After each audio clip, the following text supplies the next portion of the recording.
welcome to the Kessel Rundown Podcast. We're super excited to dive into Andor. We've been, kind of taking it easy this summer. Not a whole lot going on. What's up, Hunter? Yeah, not a lot going on indeed. I just hit my funny bone on my table, so sorry about that. But yeah, nothing going on. Just excited about Andor. It's been a slow burn this summer, so we're finally getting to the end of it. We're finally getting to some content. So we're here to break down this trailer. There's not a lot of news today to cover. But yeah, it's, like I said, slow burn. Yep. Yeah, it's been, I got back into, I'm always into baseball, but been watching and reading and listening to a lot of baseball stuff. That's been that kind of time of the summer, you know? Yeah, so we're excited to get back into Star Wars and yep. So yeah, I took a trip to Barnes and Noble last week and bought Brotherhood finally. Nice. So I'll have that done pretty soon, and then I actually bought another book called Catalyst. It's the Rogue One book. Prequel to Rogue One. So I guess just like I don't know how much is going to be by Andor. I haven't even looked inside of it yet, but I'm really excited to read it before Andor starts to get kind of a feel for the era. Yeah, I didn't even think about reading Catalyst beforehand. I assume you're a big fan of Rogue One, correct? Yeah. I think it's been a long time since I've seen it. I think I've only seen it a couple times, but it was one of the better made. It's definitely the best made new Star Wars movie, like visually, plot wise. Like it's not like a ridiculous, like how Rise of Skywalker. There's just a lot of like Deus Ex Machina stuff. Like the knife fits the ship or all that stuff. Well, none of those problems. I do have some good news for you then, because Rogue One's returning to the IMAX theaters on August 26th. Yeah, I saw that. I'm super pumped. I immediately started trying to research like my local theaters. I can't find anything yet, and I'm not sure if they've actually like released. I found one for showing me. times. It's like a few miles away, so it's a little bit of a drive, but I'm willing to take it. I don't know how long it's going to be in theaters, though. I don't know if it's a one-night thing. I highly doubt it. No, it said starting August 26th. Okay. So I think it's going to be like, I hope it's at least a couple-week run. Because if I have to drive to Austin, I will. But I need to see it in theaters again. Hey, I mean, the closest one I'm showing is South Austin. So if you want to buddy up and come, it's like what, next Friday? Yeah. Something like that, yeah. Man, we've got a big couple weeks here for the nerd landscape. We do actually, because my next little piece of news, just a side note, I'm not going to do a news segment today because we're just going to dive deep into Andor. Not a lot to cover. I have two more things to talk about. You said a lot of news coming out in the next couple weeks. Well, the first week of September is D23, which is when Disney comes out with all of their stuff. It's like their Comic-Con and everything. It's their Star Wars celebration. And they announced that the Skywalker Saga, the Lego game, is going to receive new content. And we're going to see our first look of all of that at D23, along with some other stuff on Disney Plus Day, September 8th, 9th, 10th, and 11th. Yeah. And the last piece of news is a new book came out today. It's The Princess and the Scoundrel. It's the honeymoon of Han Solo and Leia Organa. Wait, I thought they already wrote. Wasn't that a Legends book? It was. Wasn't there? I believe it was. Did they just reprint it, or is it a rewritten completely? It's rewritten, and it has the Halcyon Star Cruiser in it. So it's intertwining everything. Okay. We talked about this on the first podcast way back in like March. But I'm excited for it because we just get to see what happened after Andor, and we get to see Leia kind of cope after all the traumatic information she's just learned, like Darth Vader is her dad and Luke's her brother and all that stuff. And her home planet's been destroyed. And, like we get to see but also honeymoon, bow chicka wow wow. Yeah. We get to see the conception of Ben Solo. Oh. Disney Plus taking a turn for the worst. I think I remember us talking about it as like, this is Disney's great marketing ploy of, we're going to roll out this $6,000 hotel ride thing at our parks, the Halcyon Star Cruiser, and then we're also going to like release books and comics, video games and all comics. Yeah, that's what it was. The Chewbacca comics and all that stuff like around it. And I don't know if it's working out the way that they wanted it to, but From what I've heard, it's just too expensive at the park. Mm-hmm. But it does look cool. I'm not really in touch with them anymore, but I have a friend from like my first year of college that I still keep up with on social media, and he works for Disney like at the parks. Oh wow! And he like got to stay in the overnight, like the Star Wars was it like $2,000 a night or whatever? I believe so. Yeah, it's up there. Yeah, he got to stay in that for a night, and it looked really cool. But I mean, I saw it for free on his Instagram, so You lived it. yeah. You don't have to go there. Yeah. No, I don't. No. Yeah. Well, I think going off to my little tangent, yeah, it's just way too expensive to see it in person. I'm getting all my content through YouTube videos and personal tours. I don't need to be there. I'm fine. Right. Well, I guess the only other bit of news, I don't want to step on your toes, but this is an Andor centric episode, and we'd be remiss. I think it was a huge bit of news to me whenever I was watching the trailer, and it said September 21st. It got pushed back from the original release date of August 30th, right? To September it was 21st. the 31st or 30th. Yeah. So about 3 weeks. There's so many things releasing right now. You got She-Hulk coming out on Thursday. You got the Rings of Power dropping September 1st. House of the Dragon. It was too convoluted. I'm sad that Andor was the one that got pushed back, but right, it's just a lot, and we're probably not even going to miss it that much because there's so much content to cover. No, I'm gonna be. I was saying in pre-pod before we started recording that I've been rewatching some Game of Thrones stuff and reading up online and just getting, diving back into that wiki. Game of Thrones wiki stuff just to try and familiarize myself with the world again, because the House of the Dragon is coming out next Sunday, and I wouldn't be able to do that and also devote full attention to Andor, which I want to do. So the Game of Thrones show comes out next week, and then this Sunday, this Sunday the 21st, and then what Rings of Power is early September on September Amazon 1st. So you think about that's like two of Disney's direct competitors. Yeah. And I don't think they wanted to put themselves in the position of being beaten, because House of the Dragon is probably going to outdraw Andor, even though like I'm more excited for Andor than I am for the prequel, the Targaryen prequel, but like it's just what it is. Yeah. But they didn't want to have the PR of like, oh, we got fewer ratings than the HBO show. So I think it's smart. It was a good move, and hopefully we'll get still a little break between Andor and Bad Batch where we're not like overlapping. Yeah, but I don't know. We'll see. We'll see how they schedule that all out. It's obviously subject to change.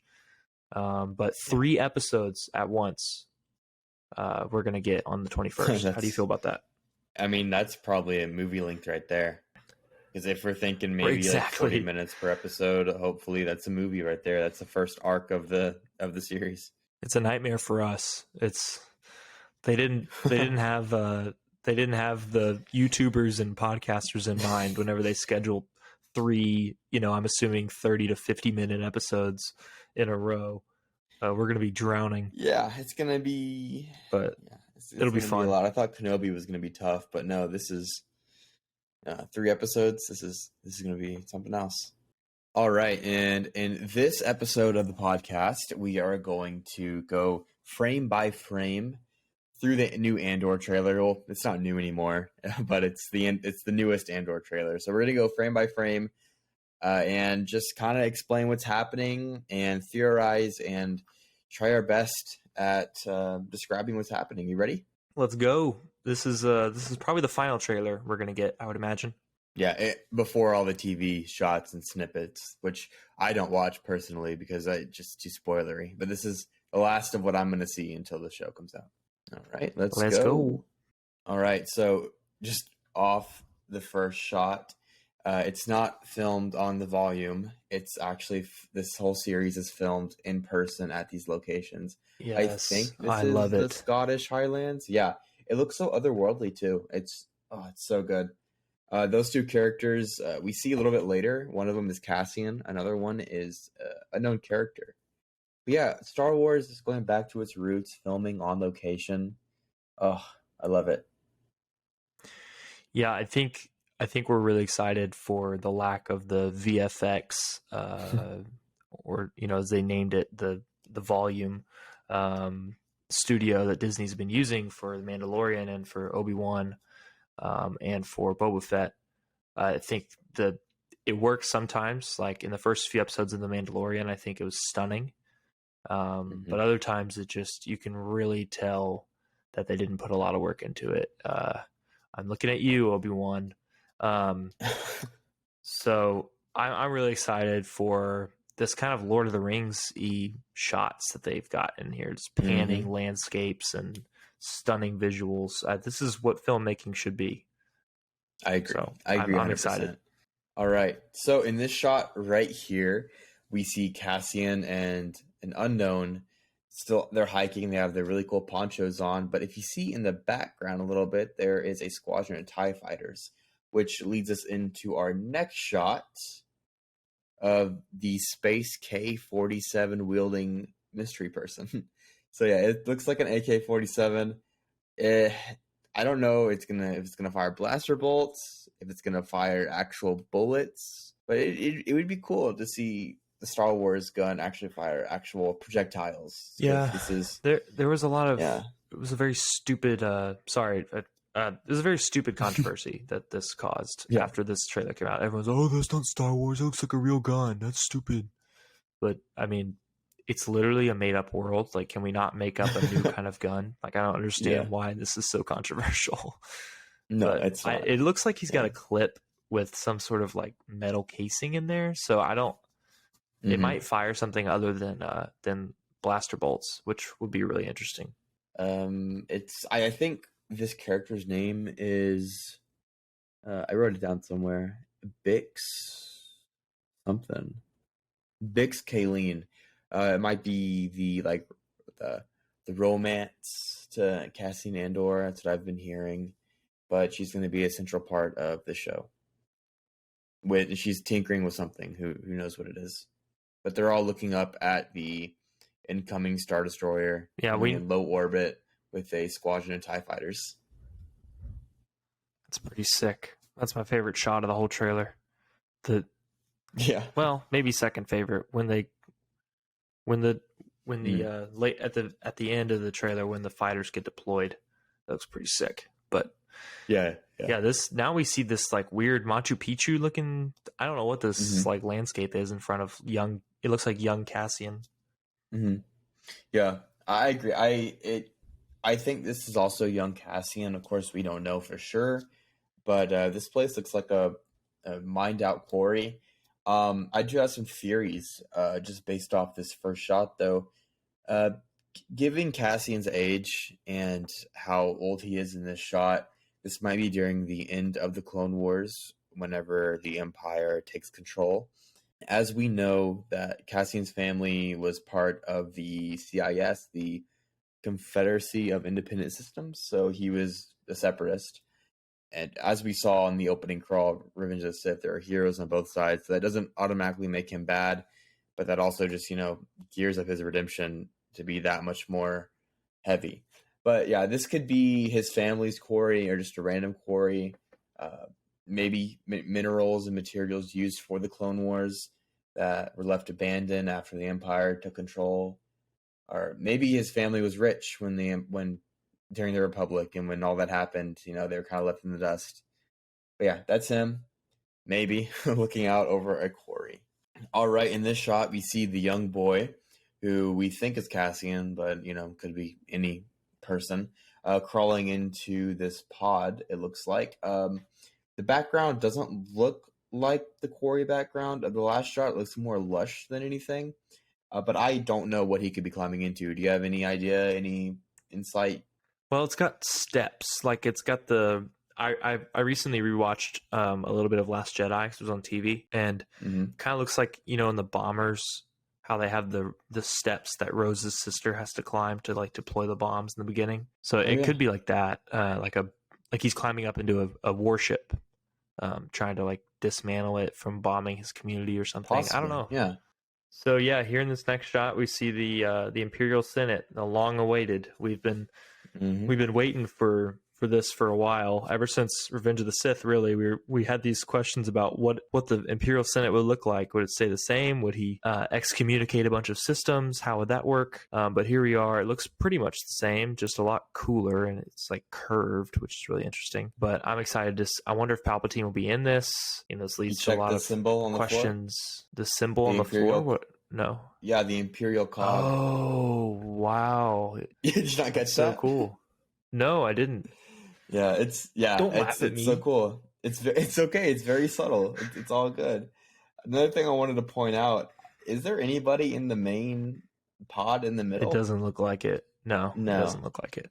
It's just a puppet state. It's just nothing there. Yeah. But yeah, subtle redesigns. It's more brutalist architecture. You got that Imperial cog. Everything's black and white. And if you've watched the Bad Batch trailer, there's a shot of Palpatine at the Imperial Senate, and it looks just like this. So that's really cool. They're keeping it all intertwined, which I like. Okay, so with this shot, we have you know the actor better. What is his name? Oh gosh, he's the evil scientist from Game of Thrones that turns the mountain into Qyburn. Yes. Yeah. Well, this is obviously not Qyburn, but for our sake, we're just gonna call him Qyburn. So this is Qyburn. He's I don't know what this is giving right here. I don't know what Star General he is or whatever. Anyways, he looks important. Then you have some generals from the Imperial Army or Navy just kind of sipping on drinking out of their Yetis. Yep. Space Yetis. Okay, then we have a shot of young Cassian with his shoes. I think it's a cool touch that his socks are just fabric, because like maybe it's showing that his family's a little poor. He kind of comes from a rougher background. He has to put fabric in his shoes to fill in the voids and the spaces. Yeah, no Nike Dry Fit here. No Nike Dry Fit. Now, what could this be? Is this Imperial? I'm saying he's clearly inside of some sort of either a battle station or a destroyer that's on the ground for some reason. Because he climbed through this area that looked like it was holding bombs, similar to The Last Jedi when they fly those bombers over the dreadnought. And this looks like the inside, kind of like New Hope when they're creeping around and there's like control centers and stuff. I don't know. Maybe this battle station is not fully operational. I don't know. All right. With this shot, we see Cassian successfully infiltrated Imperial ranks. Maybe he's pulling the Han Solo and he joined up. Who knows? He's wearing the uniform. Yeah. One of my first points, the first point I wrote down on my notes was Diego Luna in all caps. So I'm excited to see him. I love him in Rogue One, obviously, but Narcos Mexico, he's great. So yeah, I'm just excited to see. I'm glad that he's not trying to like clean up his accent. That was a huge part of Rogue One that impressed a lot of people, was that he just had his Mexican accent in the movie, and everyone was cool with it. And he demanded that he would keep it too, which is really cool.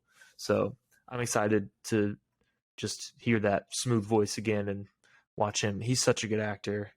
He's going to be great. And then the next shot, we have the guy completely mispronouncing his name.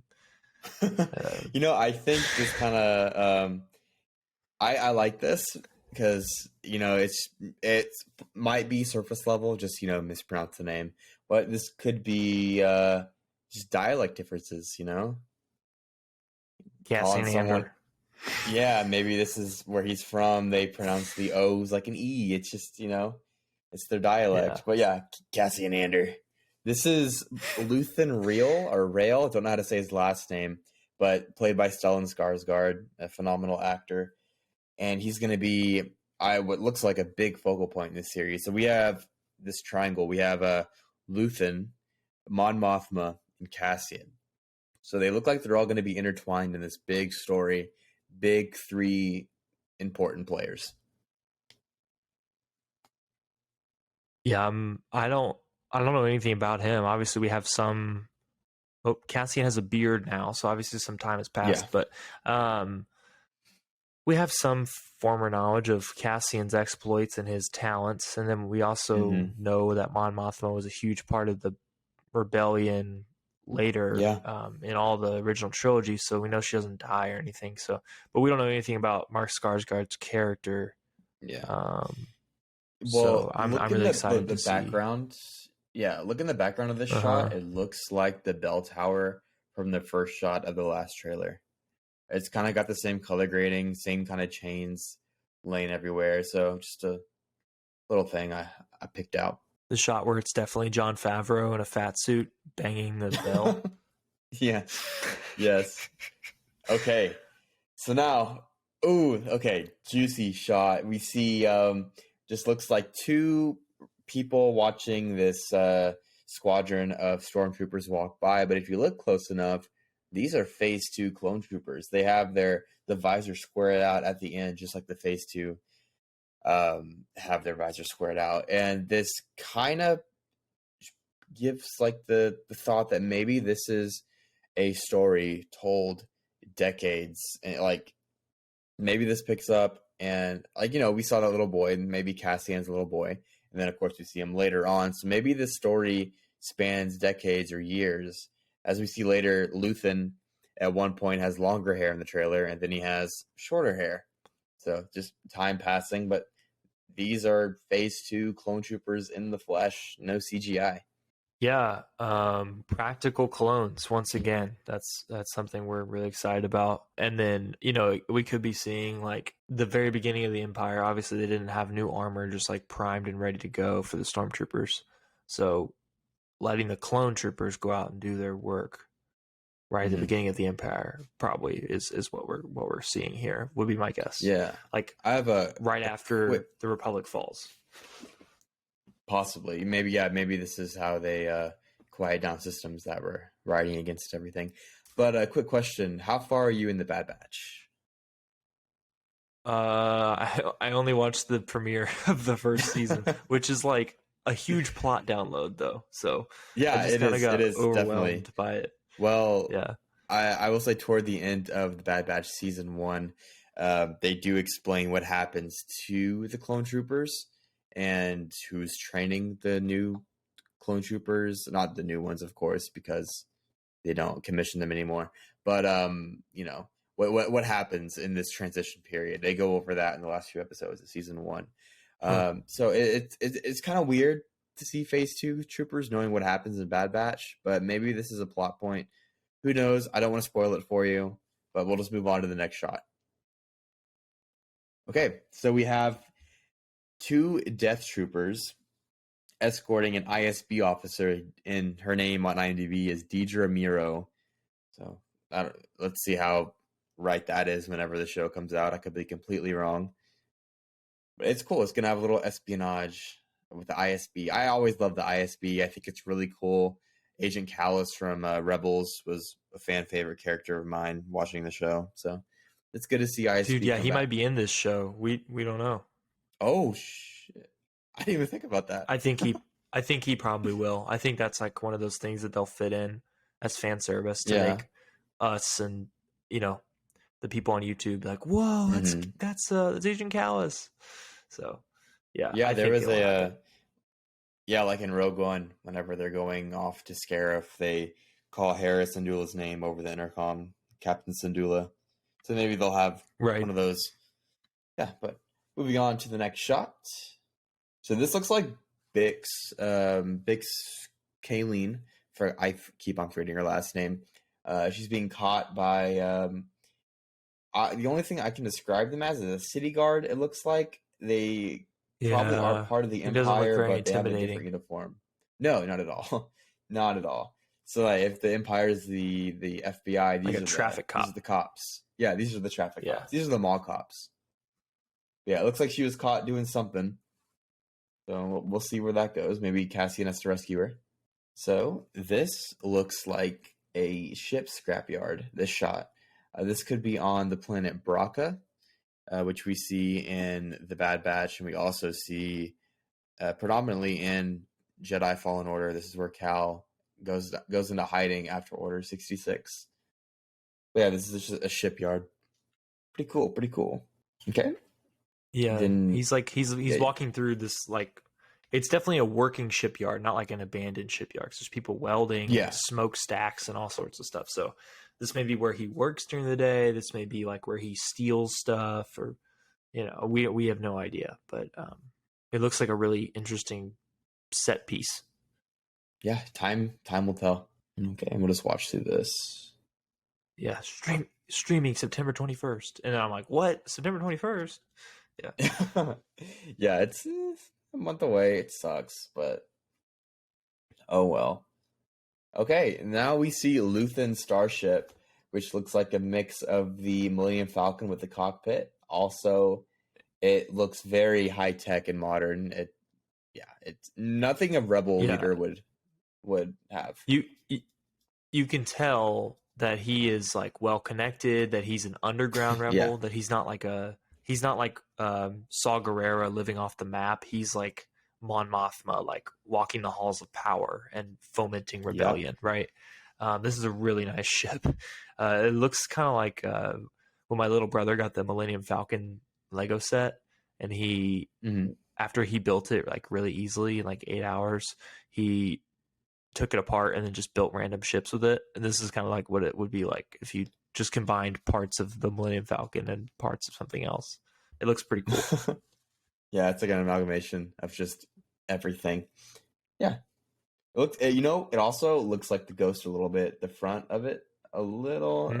Dude, that would be so cool if we saw like the beginning of Hera getting involved in the rebellion or something like that. That would be. Hey, just saying, keep on watching the Bad Batch. Just keep watching the Bad Batch. Then we see this shot has me so excited. Yeah. Explain this to me. I don't know why this is so exciting for people. So this whole shot is just, it's, oh my gosh. Okay. So just starting off with the main part of the shot, this is Idrio Two Tubes. This is the guy from Rogue One. He's a partisan of Saw Gerrera. One of the first rebel cells, one of the first rebels, of course. So yeah, I love Two Tubes. He's an awesome character. He's so unique. And then to the right of Two Tubes, we see an X-Wing. This is the first X-Wing. Going into a little bit of the lore. So whenever the Republic transitioned to the Empire, the Imperial funds, they didn't want to keep paying for the type of fighter the Republic was using. So they switched over to a better cost-effective method, and they adopted the TIE fighter. It saved the money, but in the long run, we see how that helped them. So this is one of the first X-Wings probably ever produced by one of the Republic's companies that stopped, producing them with X-Wings. So, they would sell them off to partisans and rebel groups. So yeah, this is probably one of the first models. So that's pretty cool. And then we see a little bit in the background. It looks like the big Gregorian species from Rogue One. Looks like the abominable snowman with a big gun attached to him. But yeah, this shot is exciting to me, at least. I freaked out when I saw it because of all the lore implications and all that. Yeah. So for those listening on Spotify or audio, however you're listening to that, and you're not watching the YouTube, we're sorry. After this, you can go to the YouTube. Yeah, this is probably the best way to watch this. Is these trailer breakdowns is on YouTube, but it's the shot of the guy who kind of looks like Plo Koon with a mask, and he's holding this huge long rifle, standing guard over a black X-Wing. It's about halfway through the trailer. It's sick. This is like one of my favorite shots, just because it looks so like. It reminded me of the pirates from season 2 of The Mandalorian. That like throw those octopus guys that like throw him into the water. But I'm really excited to learn. I think in the lead up to this, I'm going to learn more about Saw Gerrera and just do kind of like a deep dive on his story, because it's really interesting. It's so layered. Yeah, Catalyst will help you out. He's in Jedi Fallen Order as well. He's a big part of that game. If you want to learn more about Saw, I would just watch a video. That goes for everyone. He's a super complex character, and he's in almost every single piece of Star Wars media now, so you can't really escape him if you wanted to. Okay, so this next shot, we have Saw Gerrera's partisans taking aim at someone, and that someone is Luffin. We see Saw Gerrera come in, and he is noticeably younger, not as old as we see him in Rogue One. He doesn't have all the breathing tubes. His hair is not as white. Yeah, less scars than we see him in Rogue One, but he's still a shell of a man. Yeah, a man who's spent his whole life fighting, and he's still got years to go. You know? Yeah. It's a tragic story of Darth Gerrera the Wise. So this shot, it looks like there's a little riot in this town, and the Imperial officers, riot control, comes out to help. And I know something you'll appreciate.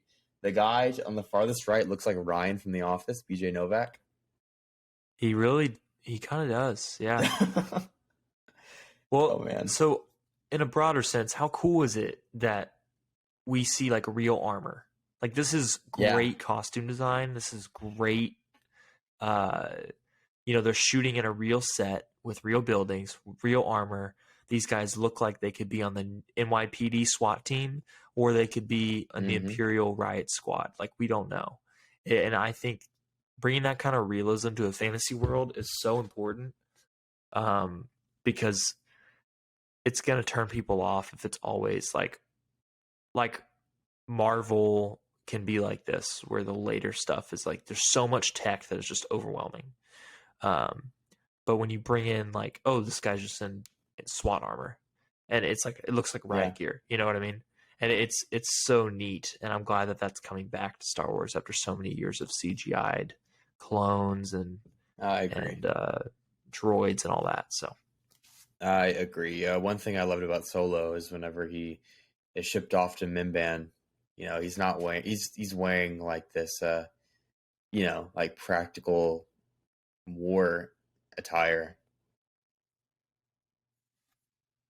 Solo, the great movie that never got a sequel. Yeah, make Solo 2 happen, please. Please. Okay, this next shot, we have some drop ships going into orbit. Nothing too much to say about this shot, other than they look just like the, they're escaping me. You know what I'm talking about, though, right? Yeah, this is the shot that I really liked. They looked like the clone transports from Attack of the Clones to me, where like Padme tumbles out into the sand and is inexplicably fine after falling 40 feet onto off of a ship. But I really like that shot just briefly because I don't know, it just looks cool. I'm ashamed to say that sometimes I don't have any analysis other than, man, that looked cool. That looks really cool. And also, those ships will be in a Lego set coming out. I think it already came out, actually. But it's a $70 Lego set. I can't afford that right now. Yeah. So they'll be on Hunter's shelf in about 2 weeks. Yeah, I'll find them at the Goodwill bins. We'll see. Let's hope. Okay, so this next shot, we have our character, Cyril Karn. Looks like one of the mall cops. He has the mall cop outfit. Maybe he's hunting down Cassian. Maybe he's hunting down a rebel cell. But it looks like he's going to be one of the antagonists of this series. Maybe there's a hidden antagonist in this series other than the Empire. Yeah. We could see like Callus get his start as like an annoyingly like Dwight Schrute level committed city cop, like this, like these chunky guys walking out of this thing, and we see in this shot here. But and then maybe just like he gets noticed and promoted, or I don't know. There's got to be some sort of Rebels connection in all of this. It's got to be. But yeah, I think the city cops are going to be like just a nuisance, probably more than anything. Yeah, I agree. We might get news of how Agent Callus, he wipes out. He thinks he wipes out Zeb's species, so we might get news of that in the show. We might even see it. Who knows? I don't want to see that. That's so sad. I don't want to see it either, but it means literally committed genocide. Yeah. Like the amount of genocide the Empire commits through the like 10-year gap between Rebels and Revenge of the Sith is crazy. So I don't know how much we're gonna see of that, but they're gonna have to like establish the stakes of this show in a way that's really powerful. And I'm excited to see how dark it gets in a weird way. Like this is gonna be like adult TV, you know what I mean? So yeah, I'm excited. I know I say that all the time, but I truly am excited, and I'm very excited because we're back on Coruscant, the high rises of the Coruscant. We see the traffic up above the high rises, which is so cool to me. In an elevator. Then we see a shuttle land on the ship planet where they are breaking up everything. So maybe there's an investigation going on this world. Maybe they're trying to hunt down Cassian and they send in a special unit. All right, this is our character Deidre Miro. It looks like she's captured Bex, or maybe she's trying to plan on drawing Andor out. That's what I'm thinking. We get this really cool shot of a map room. It's like a hollow map, and we have this very tall structure to the left. This could be the bell tower from the first trailer. Maybe they're trying to scout out Andor. We see a little bit later on, Cassian's getting fired upon, and he's in that bell tower place. So maybe this is them planning the attack, and they go through with it a little bit later on. But yeah, it's a little war council, little war room. They're planning on what they're going to do. yeah, I think that Deidre might be. I always just looked at her and the first couple times of watching the trailer, thinking she was like a double agent, but it seems like she's going to be a pretty big antagonist. Yeah, I hope she just is. If she's stalking around, trying to find. We need like a good female antagonist. There's really not a lot of. Ariva obviously was like a big divisive one, but ultimately it was Vader. So we'll see how they flesh out the Empire's like HR department here, but yeah. Okay, and this next shot we have Andor and it looks like Bix. They are very intimate toward each other. It kind of fuels the fire that if she's captured, he might have to go after her. Smoochy. Smoochy. Yeah, we when was the last time we had a oh no, someone's captured, I must go after them, and that forms the whole plot of the show. That sounds familiar. Oh, I don't know. It sounds like first. And then we have the "Are you a fish?" So line. Yeah, you're caught in my net. Are you a fish or a traitor or whatever she says? I don't understand that line. I don't. Me either. Because you're boned. Either way, you answer that. He said, "I guess I'm a fish." I which one gets me out alive? Is it being a fish or being a traitor? Yeah, maybe, hopefully the delivery and the lines aren't as bad as Kenobi. We'll see. We will see. All right, this is what I was talking about a little bit earlier. This is Luffin. He has longer hair, and he's in, it looks like a antique gallery with his assistant. He's greeting Mon Mothma, coming in on, looks like a cab or her personal shuttle. Yeah, it looks like Luffin is a big part of the Imperial government or the Imperial Senate. Who knows? Maybe he's a senator. And he goes on the run after he learns what Mon Mothma's doing, or Mon Mothma gives him a mission. That's my guess. Yeah, Do you have any guesses? like the stuff that we're seeing at the end of the trailer could be what comes first. Like he's in power, comfortable, has a business. It looks like it's thriving. He's friendly with the senators. And then he goes to this dinner party that we see in the beginning of the trailer, and he finds out what's going on, and he's like, I'm in. And then he has to leave and cut his beautiful hair and fly his cool ship and then meet Cassian. I don't know. Yeah, as someone I think that's who's growing out that's their hair right likely. now. Yeah, as someone who's growing out their hair right now, it just hurts me. Just cutting all that off, all that progress. I know how it feels. Man, I would hate that. Would hate that with a passion. All right, and then we see him with shorter hair. Yeah. Looks like he's on his mission.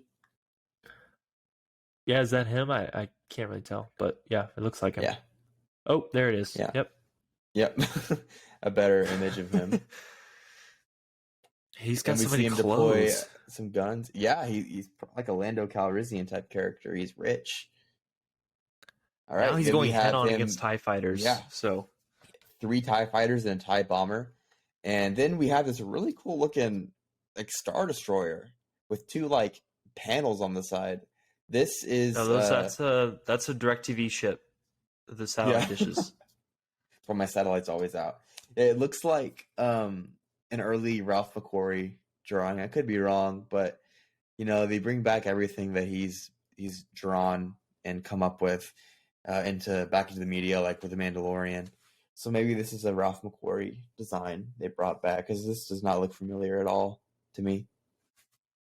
But he takes out that bomber. Yeah, he snipes him and then slides between. It's a pretty cool shot. And then we see looks like Mon Mothma's cruiser from earlier taking off, and then that's kind of confirmed because the next shot is her speaking at the Imperial Senate. So yeah, I think they're just trying to establish she is like a main character. It's going to be her, Luffin, and Cassian, like you said. Yeah, as like the they're all main tenets of this rebellion that's starting, and I guess Saw too, hopefully. Yeah, we'll see. Maybe he's because Saw is very, very different. He goes a step too far, and I was thinking a little bit earlier, time wise, on the timeline, would Jyn still be part of the partisans, or would she have left already? I don't know all Jyn about Erso? She's too young. She's the same. Is she not? She's. Well, let's see. She's. Well, remind me of what she was doing before she joined the rebellion in Rogue One. Remember, she said that she left Saw whenever she was 16. And she's like, I don't know how old she is in Rogue One. But she said she's left 20 maybe? Saw when she was 16. Yeah. So, yeah, I couldn't tell you. But, maybe she just left him. Yeah, or maybe we could see her. Yeah, maybe we could see her. That would kind of cheapen the ending of Rogue One to me, because if Andor met her beforehand, even if like they didn't really talk to each other, but they met her, that kind of kills the vibe that these are strangers all working together to stop one evil power. Right. Yeah, it's almost like if Leia and Obi-Wan met and had a whole awesome developed relationship, and then somehow it never got brought up 12 years later, and yeah, that would just kind of ruin things, wouldn't it? Sorry, go ahead. Yeah, no, it's fine. You bring up some valid points. This is very valid points. This shot has me thinking, man. So we see Mon Mothma. Chancellor Valorum? That's what I was gonna ask. Yeah, we see Mon Mothma at a dinner party. Of course, Valorum's out of power. He's been out of power for 16 years at this point, 10 years. I don't know how long. But yeah, that looks like Valorum. Maybe she's trying to get him to kind of be the face of the, not the rebellion just yet, but maybe she's letting him know, hey, you've had prominence. You were very powerful in the past. You want to join us and see how powerful we can get, or can you help us? It looks like Valorum. It could not be. Could be just a random old white dude. Who knows? Yeah, maybe he stuck around because he thought it would be like the UK government, where the prime minister changes every 2.5 years. Every time someone gets unhappy, they take a new vote. This is Boris Johnson right here. Yeah, he's like, oh man, I lost power, but if I stick around and rub shoulders, for a little bit, I can get power back pretty easily. But no, that it's now the Empire, and the Emperor is not going to give up his power. I don't know. He looks different to me. He looks younger than Valorum did. Yeah. So it may not be him, but his hair looks good. Maybe this is got that salt and pepper. Valorum's brother. Valorum's brother, Valorum. Who knows? Oh, maybe. Yeah. Well, we're about to see. Yeah. Okay, so we see this great shot of looks like the end of The Godfather with the doors closing on her face. And then we see the homie Fiona Shaw, who played Aunt Petunia in Harry Potter. She's incredible, underrated actress. The GOAT. I'm still mad they cut her deleted scene from Deathly Hallows Part 1, where she talks about losing sister, Lily as a right? sister. It's so great. But yeah, so I don't know if, I'm sure you know this because you know everything, but this is like Cassian's mother. Like, she raised Cassian. From what I read, that I don't remember her name, the character's name, but she effectively was like, what is it? Marva. Okay, yeah, that's what. Yeah. So Marva effectively raised Cassian. I guess his parents died, maybe fighting in the Clone Wars, or something else happened. Maybe they're just gone all the time. But I think what we see her crying here is him visiting her, saying, probably like confirming he's going to join this rebellion or something like that. But I'm always up for Fiona Shaw, so I'm excited to see her role and how much she's in. She may only be in like 2 scenes, but we'll see.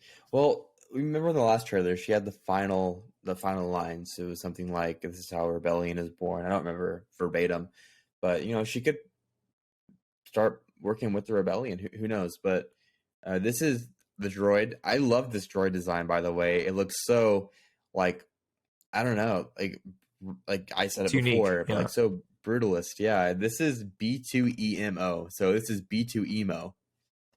He's B2 Emo.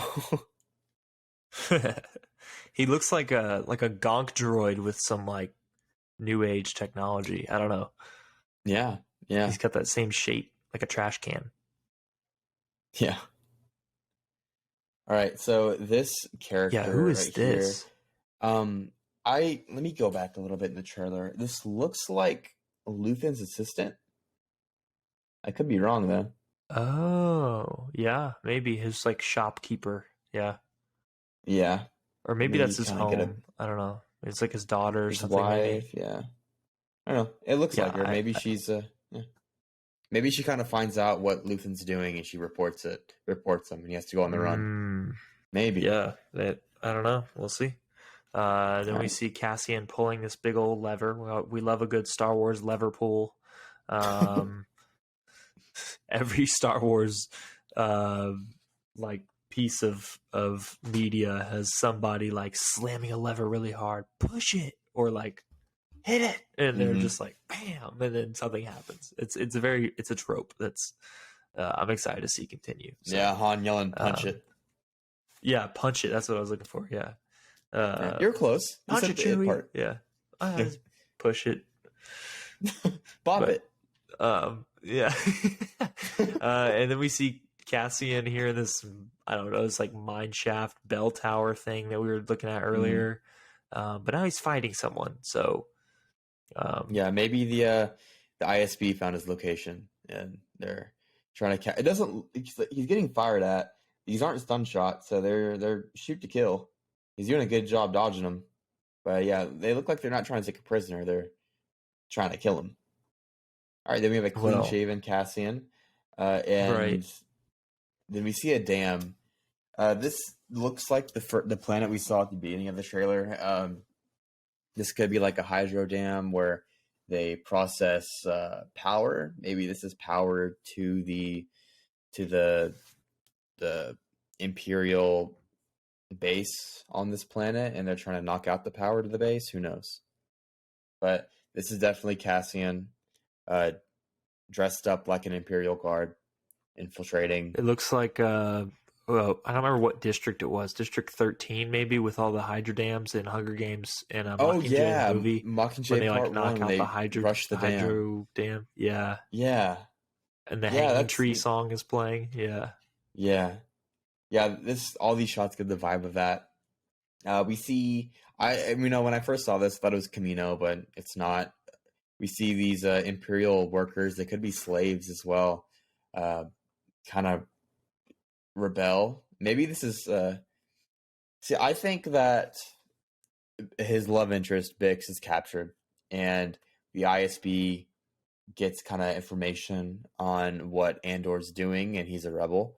So they capture him, and he's sent here, and then he's probably trying to break out. That's my thing. Another lever pull or something. He hits some big breaker box, and everything blows up. And then this guy, who looks like a mixture between Maz Kanata and the Tinkerer from Toy Story 2 that works on all the toys. When he brings in the old man to like fix Woody. Yeah. Yeah. That's what he looks like. It looks to me. so cool. So the guy he's operating on, I don't know what else he's been in, but he was in one of my favorite Black Mirror episodes. Have you ever seen Black Mirror? I've only seen the interactive episodes. Okay. Yeah. What was that? What was that one called? I know what they you're did. talking about. Yeah. Yeah, with where you could, like, the guy, the eyebrow guy. Yeah. Yes, Eustace Scrub. Yeah. Well, if no one knows what Black Mirror is, it's a anthology show, kind of like showing a dystopian future that could possibly happen. This guy on the operating table, he played a guy who was caught doing something on his computer, and so he was told to do all these tasks around London, and it didn't end up great for him in the end. But he was so good in that episode. Like, the anxiety that he portrayed was so good. It was so believable. So I'm excited to see what he's going to do in this series. Maybe he's a partisan fighter or a rebel fighter. Who knows? All right. We got like a town riot kind of thing. Something going on here. Yeah. Mm-hmm. Yeah, then we see a stormtrooper shooting an E11 blaster. This is not a clone trooper. It's a regular stormtrooper. So he definitely missed. Definitely nothing happened. This shot is, I don't know, man. This could be Cassian's family as a kid during the Clone Wars. Yeah, it doesn't look like Bix to me. No, not at all. So I don't know. Maybe I'm thinking that Cassian is from a tribe that's not modernized. They have space travel probably, and they might not even have space travel. And the war gets brought to their planet, and maybe a droid ship crashed, and they're exploring the wreckage, and maybe they all get killed by the battle droids. This might be a chance to show how scary battle droids are, and not just like cannon fodder to Jedi. Maybe this is because I always saw in The Mandalorian with Din Djarin's parents. We saw those battle droids attacking and how menacing it was. So maybe we see his family get wiped out by this, and he gets saved by Aunt Petunia.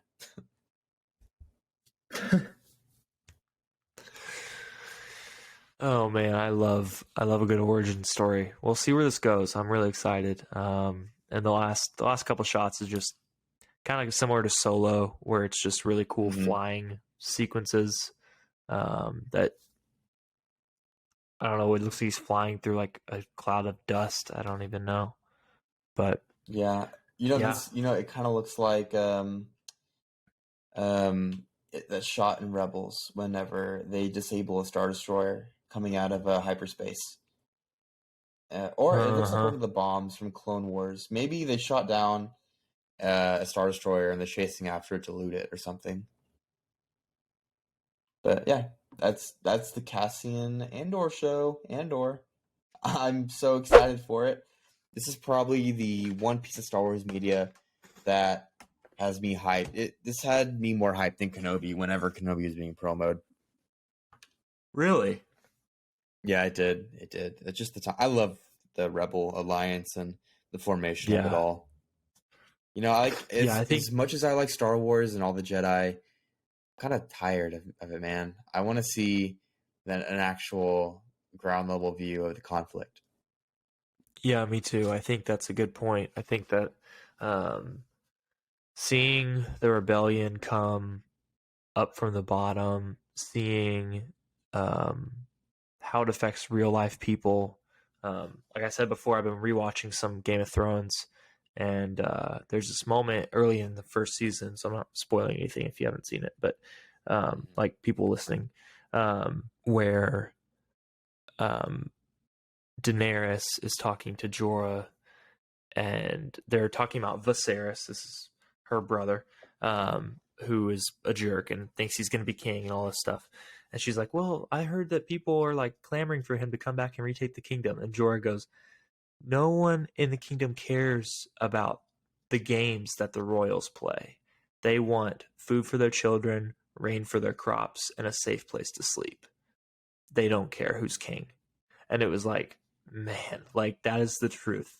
And we see like, you know, to the average person, like it takes a lot to get riled up to go like rebel, you know, like to the average person living on this like New Zealand looking planet that we're on in this show. Their life had to change a lot for the worse for them to want to rebel. Because it really, who cares who the chancellor is, you know, I'm just trying to feed my kids. And so we're going to get to see the evil of the Empire on full display, because that's going to drive the masses to rebel.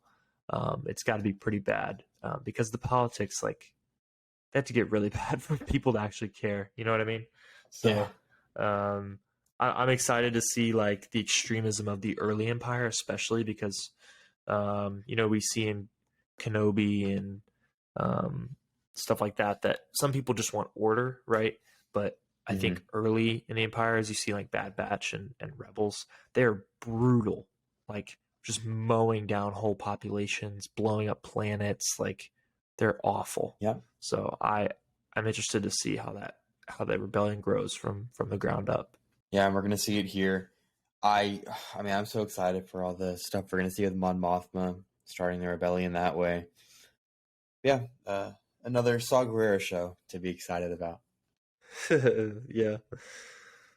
Called Saw Wars. Saw Wars. That's coming to the History Channel next fall. Saw Wars. Saw Wars. All right, well, that wraps up the trailer breakdown. Is there anything else we want to talk about tonight? Man, no, this is not a Game of Thrones pod, so we can't spend too much time talking about House of the Dragon, I guess, although we probably already have. Sorry. But yeah, no, Star Wars is this is what they've got going. You know, it's not like in the past when they've had like 2 movies and a show come out in 6 months. Like, yeah, that time is coming, but Andor is really like they're focusing on Andor right now, and I think it's good. Like, drop one thing at a time, let us digest, and then drop Bad Batch. Hopefully they don't overlap too much. The Jedi somewhere in between there. Yeah, we don't know. We're excited for that too, but we just don't really have a lot of information on it, so it's kind of hard to cover. But yeah, there's been some leaks, like detailed leaks of each episode come out. I read the first one. I shouldn't have, but I couldn't stop reading, and it has my interest. So whenever that comes out, we'll definitely cover it. Yeah, I'm sorry. It's just I saw the first word and I was like, just got to keep reading it, you know. All right, well, that's going to do it for this episode of the Kessel Rundown Podcast. Thank you all so much for joining us. And if you are listening to us on Spotify, we're sorry about this episode, but, best way to listen to this one is to watch us on YouTube. So, yeah, subscribe on YouTube, listen to us again on Spotify. We appreciate it so much. We love it. Yeah, I've been Hunter. I've been Ethan. We got about 30 views in the last episode on YouTube, so I know that may sound stupid to be excited about, but I mean, we just started this a few months ago and we're balling on a budget, so it's really nice to know that tens of people are tuning in. So we're balling on no budget.